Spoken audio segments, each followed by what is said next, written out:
வந்துட்டு கெனிஷாவுக்கு குரல் கொடுத்ததும் உண்மையிலேயே வந்துட்டு ஒரு நியாயமான ஒரு நிலை தான். ஏன்னா நம்ம போன இதில் கூட நம்ம பேசியிருப்போம். இந்த மாதிரி வந்துட்டு ஒரு தோழி ஒரு தோழன் 2 பேரும் வராங்க, அதுக்கான பின்னணிகள் காரணம் 1000 இருக்கலாம் அப்படின்னும் போது அதை இந்த சமூகம் கேவலமாக பார்க்கக்கூடாது அப்படின்னு தான் நம்மளுடைய கருத்தாக இருந்தது.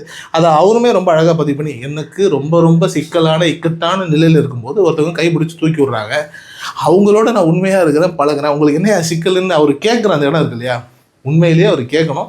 அவர் இந்த சமூகத்தை பார்த்து பயப்பட வேண்டிய தேவையே இல்லாத ஒரு உறவாக தான் நான் அந்த உறவையுமே பார்க்குறேன். நான் இதையெல்லாம் தாண்டி ஒரு சமூகம், ஒரு ஆண் பல சிக்கல்களை தாண்டி பல ட்ராமடைஸ்டான ஒரு நிலைகளை தாண்டி ஒரு இடத்துக்குள்ளே வந்திருக்கான் அப்படிங்கும்போது அவனுக்கு இந்த சமூகம் முடிஞ்ச அளவுக்கு பக்கபலமாக இருந்து இதில் நியாயம் தர்மம் இதெல்லாத்தையுமே தாண்டி 2 பேர் தரப்புலையும் தவறுகள் இருக்கலாம், இல்லை வந்துட்டு நேர்மை இருக்கலாம், நியாயம் இருக்கலாம், எல்லாத்தையுமே தாண்டி சுமூகமாக இந்த விஷயம் வந்துட்டு தீர்ப்பதற்கு இந்த சமூகம் வந்துட்டு மிகப்பெரிய ஒரு ஒத்துழைப்பை கொடுக்கணும். அது ரவிமோகனுக்காக இருக்கட்டும், இல்லை அந்த சைடில் வந்துட்டு வேற ஒரு கருத்தையும் வேற ஒரு நிலையிலையும் வேற ஒரு பாதிப்பையும் எடுத்துருக்கக்கூடிய ஆர்த்தி அவங்க குடும்பமாகவும் இருக்கட்டுமே, யாராக வேணாலும் இது சுமூகமான ஒரு நிலையில் வந்துட்டு இதற்கான தீர்வை காணணும். அது வரைக்கும் வந்துட்டு ரவிமோகனியாக இருக்கட்டும், ஆர்த்தியாக இருக்கட்டும், இவங்க யாரையுமே வந்துட்டு இந்த சோ கால்டு கேரக்டர் அசாசினேஷன் பண்ணுற அந்த ஒரு நிலையை வந்துட்டு நம்ம எல்லாருமே தவிர்க்கணுங்கிறது தான் ரொம்ப ரொம்ப நியாயமான ஒரு விஷயமா இருக்கும்.